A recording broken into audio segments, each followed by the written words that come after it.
السلام علیکم ورحمۃ اللہ وبرکاتہ۔ ان الحمدللہ والصلاۃ والسلام علی رسول اللہ، اما بعد۔ محترم ناظرین کرام اور عزیز طلبہ، کتاب مشکوٰۃ المصابیح کے درس میں آپ کا خیر مقدم ہے۔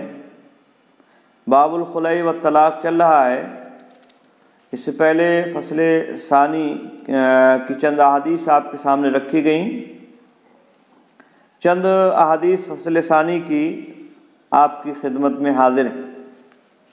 پہلی حدیث حضرت رکانہ بنت عبد یزید رضی اللہ تعالیٰ عنہ سے ہے، چنانچہ مؤلف رحمہ اللہ بیان فرماتے ہیں: وَعن رکانہ بن عبد یزید رضی اللہ تعالیٰ عنہ انہ طلق امرأتہ سہیمۃ البتہ فاخبر بذلك النبی صلی اللہ علیہ وسلم وقال واللہ ما اردت الا واحدہ فقال رسول اللہ صلی اللہ علیہ وسلم ما اردت الا واحدہ فقال رکانۃ واللہ ما اردت الا واحدہ فردها الیہ رسول اللہ صلی اللہ علیہ وسلم فطلقها الثانیہ فی زمان عمر والثالثہ فی زمان عثمان، رواہ ابو داود والترمذی وابن ماجہ والدارمی الا انہم لم یذکروا الثانیہ والثالثہ۔ حضرت رکانہ بن عبد یزید رضی اللہ تعالیٰ عنہ سے مروی ہے، وہ کہتے ہیں انہ طلق امرأتہ سہیمہ، کہ انہوں نے اپنی بیوی حضرت سہیمہ رضی اللہ تعالیٰ عنہ کو طلاق دی۔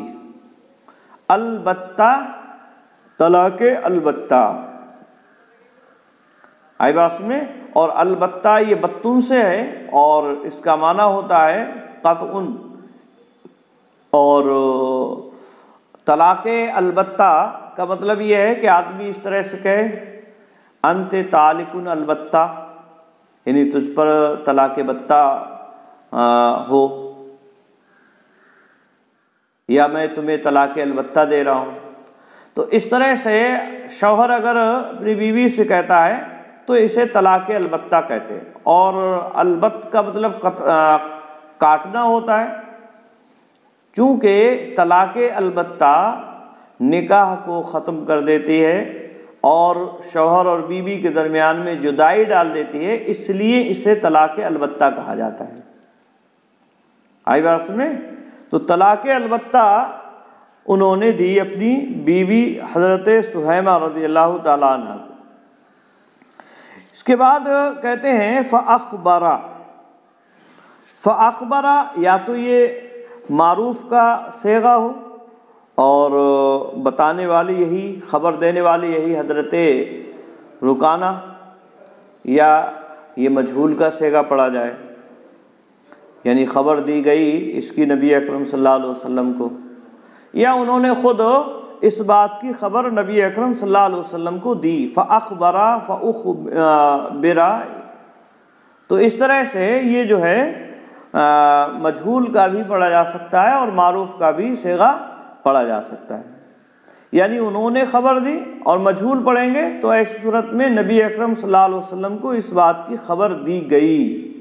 کہ ایسے ایسے معاملہ ہوا ہے۔ وقال، اور انہوں نے کہا، وقال، اور انہوں نے کہا، یعنی حضرت رکانہ نے کہا، یعنی خبر دی آپ صلی اللہ علیہ وسلم، اور خبر کے ساتھ ساتھ آپ سے یہ بھی کہا واللہ ما اردت الا واحدۃ، کہ اللہ کی قسم میرا ارادہ نہیں تھا مگر ایک کا، یعنی جو میں نے طلاق البتہ دی ہے تو اس سے میرا ارادہ صرف ایک طلاق کا تھا کہ ایک طلاق میں دوں گا۔ فقال رسول اللہ صلی اللہ علیہ وسلم واللہ ما اردت الا واحدہ، تو اللہ کے نبی صلی اللہ علیہ وسلم نے فرمایا اللہ کی قسم کیا تمہارا ارادہ صرف ایک ہی کا تھا؟ فقال رکانہ، تو حضرت رکانہ نے کہا واللہ ما اردت الا واحدہ، اللہ کی قسم میرا ارادہ صرف ایک ہی کا تھا، نہیں تھا ارادہ مگر ایک کا۔ فردہا الیہ رسول اللہ صلی اللہ علیہ وسلم، تو اللہ کے نبی صلی اللہ علیہ وسلم نے ان کی بیوی کو ان کی طرف لوٹا دیا، یعنی انہیں واپس کر دیا کہ ٹھیک ہے تم رجوع کر لو۔ فطلقها ثانیہ فی زمان عمر، تو انہوں نے دوسری طلاق حضرت عمر رضی اللہ تعالیٰ عنہ کے زمانے میں دی، یعنی ان کی خلافت کے زمانے میں دوسری طلاق دی۔ والثالثہ، اور تیسری طلاق فی زمان عثمان، تیسری طلاق حضرت عثمان رضی اللہ تعالیٰ عنہ کے زمانے میں، یعنی ان کی خلافت کے زمانے میں دی انہوں نے۔ رواہ ابو داؤد، اس کو امام ابو داؤد نے روایت کیا ہے، وہ ترمذی، اور امام ترمذی نے روایت کیا ہے، ابن ماجہ دارمی نے روایت کیا ہے، الا انہم لم یذکروا الثانیہ والثالثہ، ہاں انہوں نے ثانیہ یعنی دوسری اور تیسری طلاق کا ذکر نہیں کیا ہے، یعنی ترمذی ہوں، ابن ماجہ ہوں یا دارمی، تو ان حضرات نے دوسری تیسری طلاق کا ذکر نہیں کیا ہے، دوسری اور تیسری طلاق کا ذکر صرف ابو داؤد کی روایت میں ہے۔ آئی بات میں؟ تو یہ حدیث اس بات کی دلیل ہے کہ طلاق البتہ یہ جو ہے اگر کوئی آدمی دیتا ہے تو ایسی صورت میں وہ رجوع کا اختیار رکھتا ہے۔ آئی بات میں؟ کیونکہ اللہ کے نبی صلی اللہ علیہ وسلم نے ان کی طرف لوٹائی، تو یہ حدیث اس بات کی دلیل ہے کہ طلاق البتہ ایک طلاق رجعی ہوتی ہے۔ امام خطابی وغیرہ نے یا اسی طرح سے امام شافعی وغیرہ نے اس حدیث سے یہ دلیل پکڑی ہے کہ طلاق البتہ ایک طلاق شمار کی جائے گی۔ ہاں اگر اس نے ایک سے زائد کا ارادہ کیا ہو، نیت اس کی 2 کی یا 3 کی ہو، تو پھر 2 یا 3 اس کی طلاق مانی جائے گی، ٹھیک ہے۔ اور یہ طلاق رجعی مانی جائے گی امام شافعی کے یہاں، جبکہ امام حنیفہ کے یہاں یہ طلاق بائن مانی جائے گی، ایک طلاق مانی جائے گی اور طلاق بائن مانی جائے گی، اور اگر 3 ارادہ ہو اس سے تو 3 ہو جائیں گے۔ امام مالک کے یہاں یہ 3 طلاقیں شمار ہوتی ہیں، اس سے 3 طلاق شمار ہوں گے، یعنی طلاق البتہ جو ہے وہ 3 طلاق مانی جائے گی امام مالک کے یہاں۔ تو صحیح بات اس سلسلے میں امام شافعی کی لگتی ہے کہ یہ جو ہے طلاق رجعی مانی جائے گی، ایک طلاق رجعی مانی جائے گی، جیسا کہ اللہ کے نبی صلی اللہ علیہ وسلم نے یہاں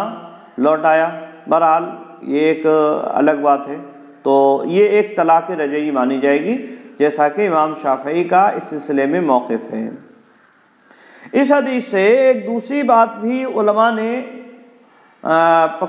دلیل لی ہے، ایک دوسری بات بھی کہی ہے، اور وہ بات یہ ہے کہ اگر آدمی شوہر 3 طلاق دیتا ہے تو وہ 3 طلاق واقع ہو جائیں گی۔ آئی بات میں؟ اور وجہ استدلال یہ ہے کہ یہاں اللہ کے نبی صلی اللہ علیہ وسلم نے حضرت رکانہ سے پوچھا کہ تم نے اس سے کتنی طلاق مراد لی ہیں، یعنی جو طلاق تم نے دی ہے اس سے کتنی طلاق ہیں تمہاری مراد، 1 ہے یا 2 ہیں یا 3 ہیں؟ اور اس پر اللہ کے نبی صلی اللہ علیہ وسلم نے ان سے قسم بھی لی کہ ایک ہی طلاق اس سے مراد لی گئی ہے۔ تو یہ آپ کا قسم لینا اور ان کا یہ بتلانا، اس بات کی وضاحت کرنا کہ اس سے میں نے ایک ہی طلاق مراد لی ہے، یہ اس بات کی دلیل ہے کہ اگر وہ 2 یا 3 طلاق لیتے تو وہ واقع ہو جاتی۔ آئی بات سنیں؟ اگر ایک ہی طلاق ہوتی تو آپ صلی اللہ علیہ وسلم ان سے یہ استفسار نہیں کرتے، ان سے پوچھتے نہیں کہ تم نے اس سے کتنی طلاق مراد لی ہیں۔ آئی بات سنیں؟ اور اگر یہ ان کی غلطی تھی تو فوراً آپ صلی اللہ علیہ وسلم بتلا دیتے کہ اس سے جو ہے ایک ہی طلاق مراد ہوگی، تمہیں کچھ کہنے کی ضرورت نہیں ہے، یہ ایک ہی طلاق مانی جائے گی۔ تو آپ صلی اللہ علیہ وسلم کا یہاں اس مسئلے کی وضاحت نہ کرنا یہ بھی اس بات کی دلیل ہے کہ اگر ارادہ 2 یا 3 کا ہے تو وہ 3 واقع ہو جائیں گی۔ تو اس سے یہ استدلال کیا گیا ہے، علماء نے اس سے یہ استدلال کیا ہے۔ اسی طرح سے اس سے امام شافعی کا استدلال یہ بھی ہے کہ اگر ایک ہی مجلس میں 2 یا 3 طلاق دی جاتی ہے تو وہ طلاق سنی ہی مانی جائے گی،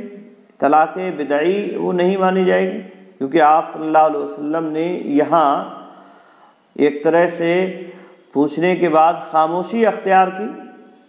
اور وضاحت نہیں کی، تو اس کا مطلب یہ ہے کہ تو وہ واقع ہو جائیں گی، اور وہ جب واقع ہو جائیں گی تو وہ بدعی کہا نہیں، پھر وہ سنی ہو گئی۔ تو یہ 2 باتیں اس تعلق سے کہی گئی ہیں، لیکن یہ بات اس حدیث کی روح سے کہنا یہ درست نہیں ہے، یعنی اس حدیث سے یہ استدلال کئی وجہوں سے صحیح نہیں ہے، اور اس کی سب سے پہلی وجہ تو یہ ہے کہ یہ روایت ضعیف ہے، کیونکہ اس میں ایک راوی زبیر بن سعید یہ متکلم فی راوی ہیں، ان پر کلام ہے، اکثر علماء نے انہیں ضعیف قرار دیا ہے۔ اسی طرح سے روایت میں کئی مجہول راوی بھی موجود ہیں، تو مجاہیل اس میں ہیں، اور اسی طرح سے زبیر بن سعید یہ راوی ضعیف ہے۔ اسی طرح سے دوسری وجہ اس کی یہ ہے کہ اس کی اس کے متن میں اضطراب، کہ رکانہ یہ کبھی کہتے ہیں 1 طلاق کا ذکر ہے، کئی روایات میں اس بات کا ذکر ہے کہ 1 طلاق دی انہوں نے، روایات میں اس کا بھی ذکر ہے کہ 3 طلاق دی انہوں نے، اور کہیں طلاق البتہ کا ذکر ہے۔ تو یہ اضطراب بھی پایا جاتا ہے، روایت میں اضطراب بھی ہے۔ تیسری وجہ اس حدیث کے ضعیف ہونے کی یہ بھی ہے، جو صحیح روایت ہے عبداللہ ابن عباس رضی اللہ تعالیٰ عنہما سے مروی ہے، جس میں انہوں نے بیان فرمایا کہ اللہ کے نبی صلی اللہ علیہ وسلم کے زمانے میں 3 طلاقیں 1 طلاق شمار کی جاتی تھی، 1 ہوتی تھی، اس حدیث کے خلاف، کیونکہ وہاں وہ یہ کہہ رہے ہیں کہ اللہ کے نبی صلی اللہ علیہ وسلم کے زمانے میں، اور اسی طرح سے حضرت ابوبکر صدیق رضی اللہ تعالیٰ عنہ کے زمانے میں اور حضرت عمر کے ابتدائی زمانے میں 3 طلاقیں 1 ہی شمار ہوتی تھی، اور یہ استدلال اس حدیث سے ظاہر سی بات ہے پھر غلط ہو گیا کہ 3 طلاق 1 دفعہ میں پڑ جائیں گی۔ تو جب 1 ہوتی تھی تو 3 کے پڑھنے کی بات ہی نہیں، تو وہ صحیح روایت ہے، اور یہ روایت اس کے مخالف ہے، تو ظاہر سی بات ہے صحیح روایت کا اعتبار کیا جائے گا۔ تو ان تمام باتوں کے وجہ سے یہ روایت اس لائق نہیں ہے کہ اس سے استدلال کیا جائے، لہذا اس سلسلے میں صحیح اور درست بات یہی ہے کہ طلاق البتہ 1 ہی شمار کی جائے گی اور 1 طلاق رجعی شمار کی جائے گی۔ آئی بات میں؟ ہاں، یا 3 طلاق بھی اگر کوئی آدمی اپنی بیوی کو دے دیتا ہے تو وہ 3 بھی 1 ہی شمار کی جائیں گی، 3 بھی 1 ہی شمار کی جائیں گی۔ آئی بات میں؟ تو اس سلسلے میں صحیح اور درست بات یہی ہے، اس سلسلے میں صحیح اور درست بات یہی ہے۔ اسی طرح سے ایک اور دوسری حدیث ہے، وعن ابی ہریرہ رضی اللہ تعالیٰ عنہ قال 3 جدہن جد وحدلہن جد النکاح والطلاق والرجعۃ، رواہ الترمذی وابو داود وقال الترمذی ھذا حدیث حسن غریب۔ حضرت ابو ہریرہ رضی اللہ تعالیٰ عنہ سے مروی ہے، وہ بیان فرماتے ہیں قال کہ آپ صلی اللہ علیہ وسلم نے ارشاد فرمایا 3 یعنی 3 چیزیں، ٹھیک ہے؟ تو آپ نے فرمایا 3 یعنی 3 چیزیں جدہن جد، ان کا ارادہ بھی ارادہ ہے، یعنی حقیقت، جد سے مراد کیا ہے؟ یعنی حقیقت، جو لفظ کا حقیقی معنی ہو وہی اس سے مراد لیے جائیں۔ تو حقیقت، جدہن جدن یعنی ان کی حقیقت بھی حقیقت ہے۔ آپ نے فرمایا تین چیزیں ان کی حقیقت بھی حقیقت ہے، اور حقیقت کا معنی کیا ہے؟ یعنی لفظ کو اس کے حقیقی معنی میں، ان معنی میں استعمال کیا جائے جن کے لیے وہ بنایا گیا ہے، یا ان معنی میں استعمال کیا جائے جو مجازی طور پر مناسبت کی وجہ سے بولے گئے ہیں، یعنی مناسبت بھی پائی جا رہی ہے اگر مجازی استعمال ہو رہا ہے، اور مجازن نہیں ہے حقیقتاً استعمال ہو رہا ہے تو وہ ایک دم واضح۔ تو یہ حقیقت، جدہن جدن ان کی حقیقت بھی حقیقت ہے، یعنی تین چیزیں ان کی حقیقت بھی حقیقت ہے۔ وحزلہن جدن اور ان کا حزل بھی حقیقت ہے، اور حزل کہتے ہیں مذاق، یعنی کوئی لفظ ایسے معنی میں استعمال کیا جائے جن کے لیے وہ وضع نہیں کیا گیا ہے، بغیر کسی مناسبت کے، کوئی مناسبت بھی نہیں پائی جا رہی، اور ایسے معنی میں لفظ استعمال کر دے رہے ہیں جس کے لیے وہ بنایا نہیں گیا ہے، تو اسے کہتے ہیں حزل عربی زبان میں۔ اردو میں اسی کے لیے مذاق کا لفظ استعمال کیا جاتا ہے۔ تو آپ نے فرمایا وَحَزْلُهُنَّ جِدٌّ اور ان کا مذاق بھی حقیقت ہے، یعنی تین چیزیں ایسی ہیں جن کی حقیقت ہے اور جن کا مذاق بھی حقیقت ہے، یعنی اگر وہ حقیقتاً کی جا رہی ہیں تو حقیقتاً تو حقیقت ہے ہی ہے، اور اگر مزاجن مطلب مذاق میں کہا جا رہا ہے تب بھی وہ حقیقت ہی شمار ہوں گے۔ اور وہ تین چیزیں کیا ہیں؟ النکاح، نکاح کرنا، یعنی اگر کوئی نکاح کر رہا ہے تو یہ جو ہے حقیقی نکاح ہوگا اگر ایجاب و قبول ہو جاتے ہیں ولی کی اجازت اور شاہدان کی موجودگی میں۔ آئی بات سنیں؟ اور اگر ایسے ہی نکاح کھیل کود میں کر رہا ہے تو وہ بھی اس کا نکاح شمار کیا جائے گا۔ آدمی کا یا عورت کا بعد میں یہ کہنا کہ میں تو ایسے ہی مذاق کر رہا تھا یا کھیل کود کر رہا تھا، یہ اس کا قول معتبر نہیں مانا جائے گا۔ والطلاق اور اسی طرح سے طلاق، یعنی طلاق میں بھی ایسے ہی ہے معاملہ کہ اگر کسی نے اپنی بیوی کو طلاق دے دی، اب وہ بعد میں کہے اپنی بات سے پھر جائے نہیں میں تو مذاق کر رہا تھا یا تو میں ایسے ہی کھیل کود کر رہا تھا، تو اس کا یہ قول مانا نہیں جائے گا، اس کی یہ بات جو ہے قابل قبول نہیں ہوگی۔ اور اسی طرح سے تیسری چیز بتلائی والرجعۃ یا رجعۃ، یعنی نکاح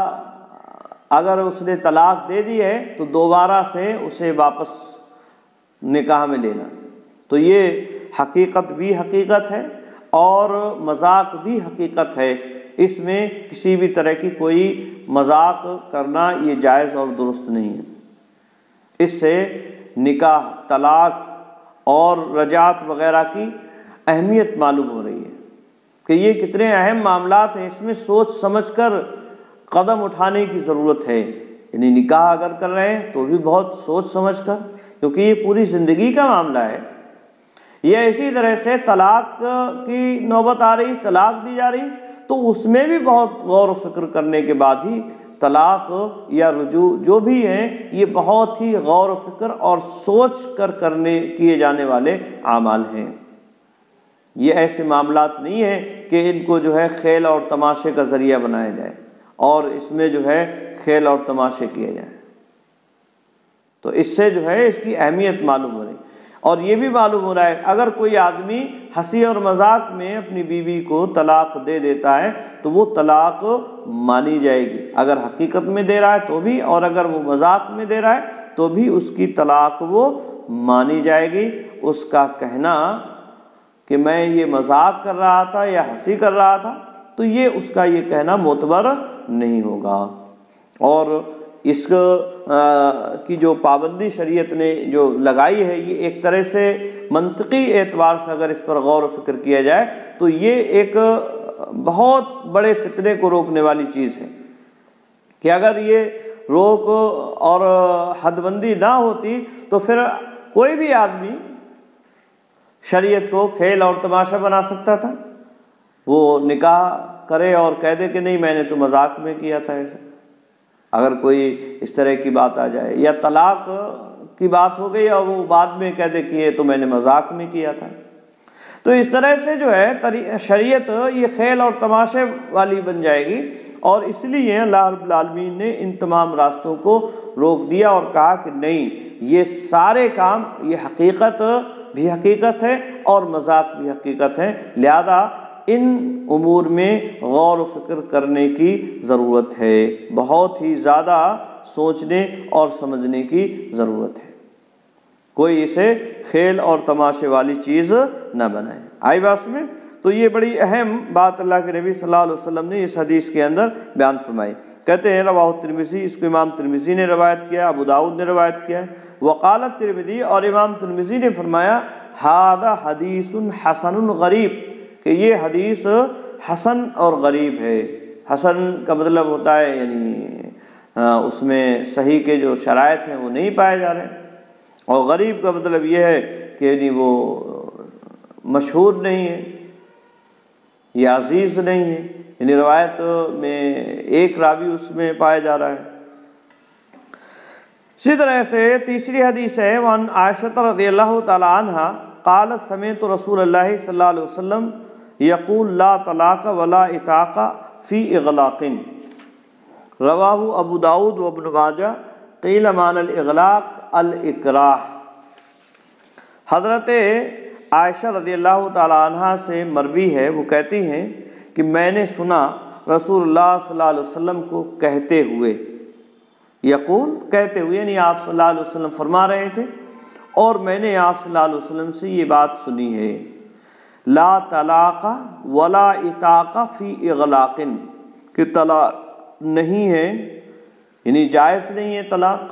ولا عتاق، اور اسی طرح سے آزاد کرنا نہیں ہے یعنی غلاموں کو آزاد کرنا بھی نہیں ہے، فی اغلاق، اغلاق میں،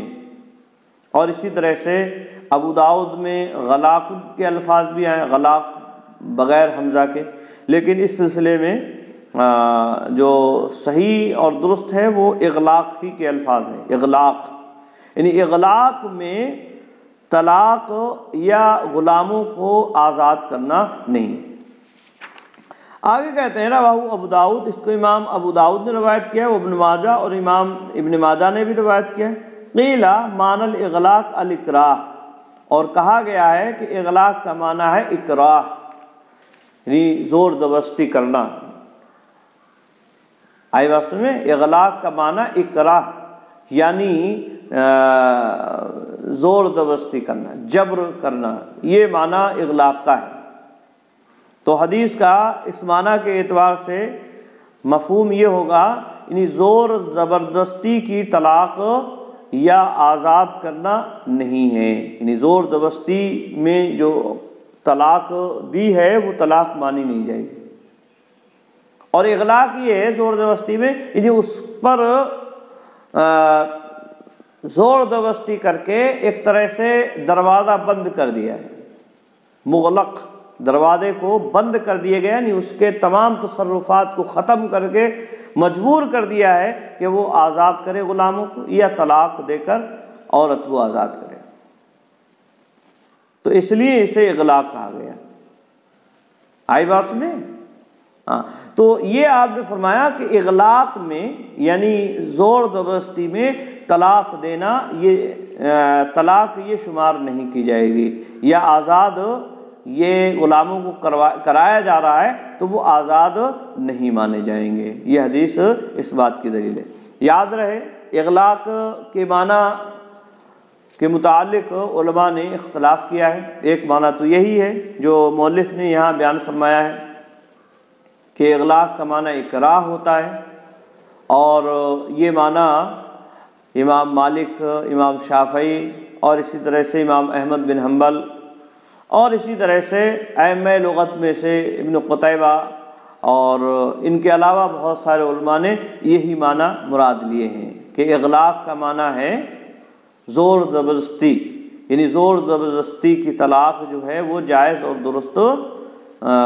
مطلب مانی نہیں جائے گی، زور زبردستی کی طلاق مانی نہیں جائے گی، یہ حدیث کا معنی اور مفہوم ہے۔ اور اسی طرح سے زور زبردستی میں آزاد کیا ہوا غلام جو ہے وہ آزاد نہیں مانا جائے گا، جبکہ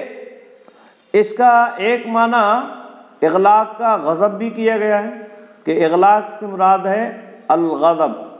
یعنی غضب میں جو دی گئی ہوئی طلاق ہے وہ طلاق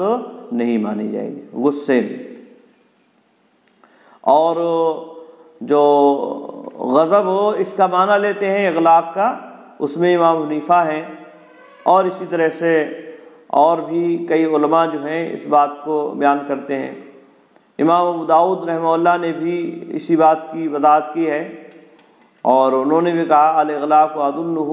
الغضب، کہ اغلاق کا میں جو معنی گمان کرتا ہوں وہ غضب، تو یہ بھی ایک معنی کیا گیا ہے۔ امام حنیفہ بھی اسی بات کے قائل ہیں، احناف بھی اسی بات کے قائل ہیں کہ اغلاق کا مطلب غضب، اور ان کے یہاں غضب میں جو طلاق دی جائے گی حالت غضب میں وہ طلاق شمار نہیں کی جائے گی اسی حدیث کی بنیاد پر۔ اسی طرح سے اس کا ایک معنی جنون بھی کیا گیا ہے، یعنی جنون پاگل پن، یعنی پاگل آدمی ہو گیا ہے تو ایسی صورت میں اگر وہ طلاق دیتا ہے تو وہ طلاق نہیں مانی جائے گی جنون کی حالت میں۔ لیکن اس سلسلے میں صحیح بات یہی ہے کہ اغلاق کا معنی ہے اکراہ، یعنی زور زبردستی اگر طلاق میں کی جا رہی ہے اور زبردستی طلاق لی جا رہی ہے تو وہ طلاق شمار نہیں کی جائے گی، تو وہ طلاق شمار نہیں کی جائے گی زور اور زبردستی والی۔ آئی بات میں؟ اور جو احناف نے معنی مراد لیا ہے کہ اس سے مراد غضب ہے، وہ صحیح اور درست بظاہر نہیں لگتا ہے، کیونکہ اگر اس معنی کو لیا جائے تو پھر ایسی شاید ہی کہ کوئی طلاق ہوگی جو واقع نہ ہو، کیونکہ اگر کوئی آدمی طلاق دیتا ہے تو عموماً غصے ہی کی وجہ سے دیتا ہے، غصہ اس پر آئے گا کسی معاملے کو لے کر تبھی نہ طلاق دے گا، بلا کسی وجہ کے تو وہ طلاق دے گا نہیں۔ یعنی عموماً ایسے ہی ہوتا ہے کہ آدمی شوہر جو ہے اپنی بیوی پہ ناراض ہو گیا، غصہ ہو گیا اور پھر اس نے اسے طلاق دے دی، تو اب غصہ یا ناراض ہو کر وہ طلاق دے رہا ہے، تو اب یہ طلاق جو ہے اس حدیث کی روح سے پڑے گی نہیں، تو پھر کون سی طلاق پڑے گی؟ آئی بات میں؟ ہاں، تو صحیح بات اس سلسلے میں بظاہر جو لگتی ہے وہ یہی کہ اکراہ، یعنی اس سے مراد جو ہے اکراہ ہے، یعنی زور اور زبردستی والی طلاق یہ شمار نہیں ہوگی۔ یعنی اگر کسی پر زور اور زبردستی کر کے کہا جا رہا ہے کہ تم طلاق دو اور طلاق نہیں دو گے تو تمہارے ساتھ ایسا اور ایسا معاملہ کر دیا جائے گا، تو یہ طلاق شمار نہیں ہوگی۔ آئی بات سمجھ میں؟ ہاں، تو یہ طلاق جو ہے شمار نہیں ہوگی، یہی معنی زیادہ صحیح اور درست لگتا ہے، جیسا کہ ائمہ مجتہدین میں سے امام مالک ہیں، امام شافعی ہیں اور اسی طرح سے امام احمد بن حنبل ہیں، یہ سارے علماء جو ہیں اسی بات کو کہتے ہیں۔ اور اسی طرح سے ائمہ لغت میں بھی بہت سارے علماء نے یہی بات کہی ہے کہ اغلاق کا معنی اکراہ ہوتا ہے، اغلاق کا معنی اکراہ ہوتا ہے، تو یہی بات بظاہر صحیح لگتی ہے۔ تو یہ چند احادیث باب الخلع والطلاق کی آپ کے سامنے رکھی گئیں۔ آج کے لیے بس اتنا ہی۔ السلام علیکم ورحمۃ اللہ وبرکاتہ۔